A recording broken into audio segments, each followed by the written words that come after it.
Christmas po. Merry Christmas. Ikaw si Isa. Opo. Ikaw ang panganay, o? Ako po ang panganay po. Panganay. Opo. O, halata naman, ikaw ang pinakamatangkad. Okay. Dream come true po, Kuya Will, Dream na come true. parang kailan lang po.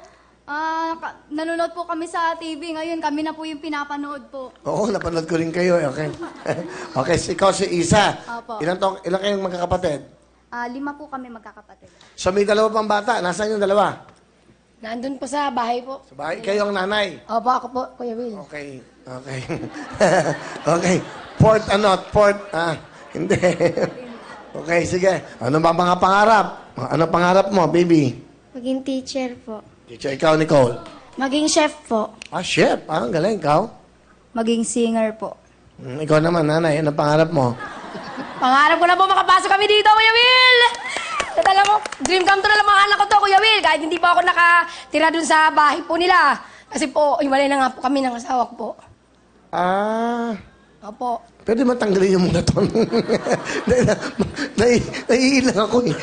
Tanggalin natin na sandali. Sandali. Pag nag-perform na lang sila. Ang ibig nyo sabihin, hindi kayo magkakasama sa bahay. Hindi po. Bale, father po nila kasama nila. Ako po, hindi po. Kasama kasi nga po. Nung kami pa po magkasamang mag-asawa po, ang bale po, dahil lagi po kaming away-bate, ganun, laging ganun, nag-decide na lang po kami maghiwalay. Ako lumayo dahil syempre po, tita nila nag-support sa kanila. Parang ayoko naman ng po na, parang andun pa rin ako at ayaw din ng mga kamag-anak niya na iisang bahay pa rin kami dahil po sila po nagsuporta para po magsama-sama raw silang mag-aama. Meron ba kayong message? Meron po. Sa asawa ko, buddy, alam kong nanonood ka. At ito ngayon sa harapan ng buong mundo, naimingi ako ng tawad sa iyo nung mananlas na nagpang kasalanan man. Bakit nagkakimay-maling tayo? Sana mapagbigyan niyo mo akong mali para magkabubo tayo sa pamilya. Alang-alang yung mga anak natin. Sana mapatawad mo na ako. Sorry talaga. Sorry sa'yo, buddy. Salamat at hindi mo sila pinababayaan kahit ako wala sa bahay natin. Nasikaso mo sila. Maraming salamat sa mga...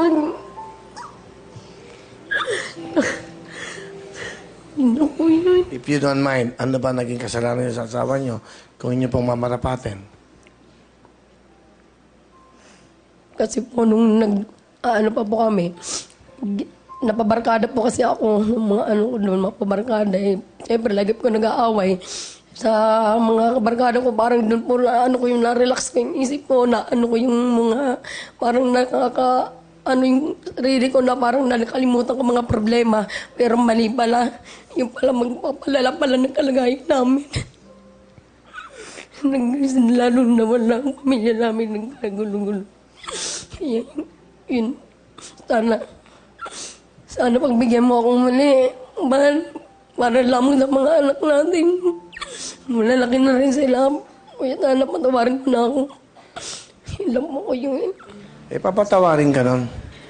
Lagay ko. May sorpresa ako sa inyo. Di ba? Ang buddy, alin kayo, pasok kayo.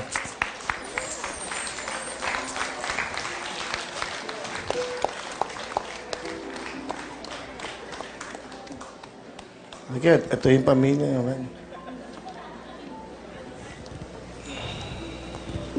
Man, ngayong Pasko, sana tawad mo ko. Alam mo, Shell, matagal na kitang napatawad.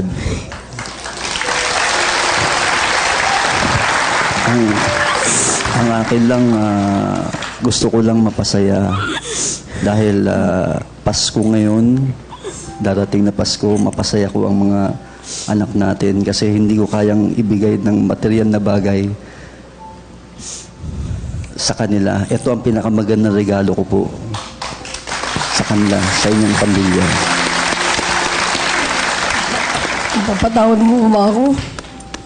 Katulad ng sinabi ko, matagal na ako nagpatawad.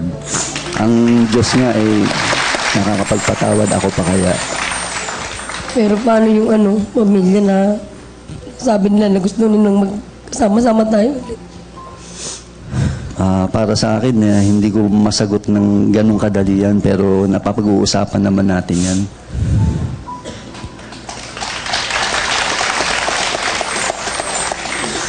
Wala ko napatawad.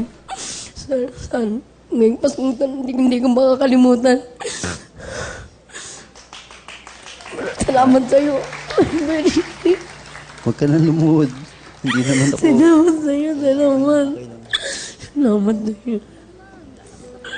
Hindi lang naman ikaw ang nagkulang. Siguro may pagkukulang rin ako.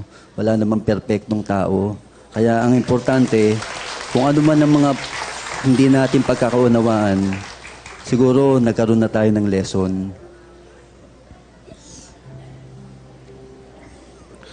Alam niyo, yung pagluhod ni Aling Shell, medyo mabigat po yan. Kasi, siguro nagtataka kayo kung bakit ganito yung sitwasyon nila. Noong una nga, sa totoo lang, kinausap ako ng aking head writer, kaya po siya humingi ng tawad at kaya po siya lumuluhod. Yun po ang rason. Siya po, si Aling Shell po ay nagkaroon ng ibang anak sa ibang lalaki. So, baka nagtataka kayo, bakit ganun ka, no? Pero, tapos na yon, mahirap humusga ng kapwa. Si Mang Buddy lang po ang pwede magpatawad sa kanya. Una sa lahat, siya po ang tunay na asawa. So, siya po. So, napakabait yung tao, Mang Buddy, ang importante, kung may mga bata, yung mga inosente. Ilan yung naging anak niyo ba? Dalawa pa. So, kaya hindi kasama yung dalawa. Pero yung pagtanggap sa inyo ni Mang Buddy, yung pagbibigay ng papapatawad, siguro sobrang, Opo. hindi ba kaligayahan na nararamdaman nyo ngayon? Sobra po. Hindi ko makakalimutan sa ng buhay ko. Pinatawad mo na.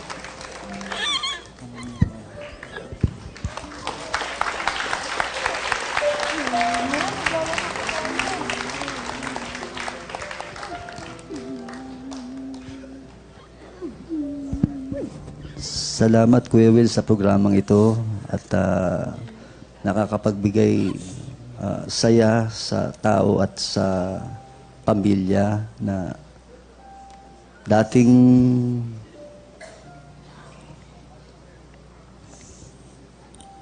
nagkahiwalay, ngayon sa Kapaskong ito, kahit papano, buo pa rin tayo.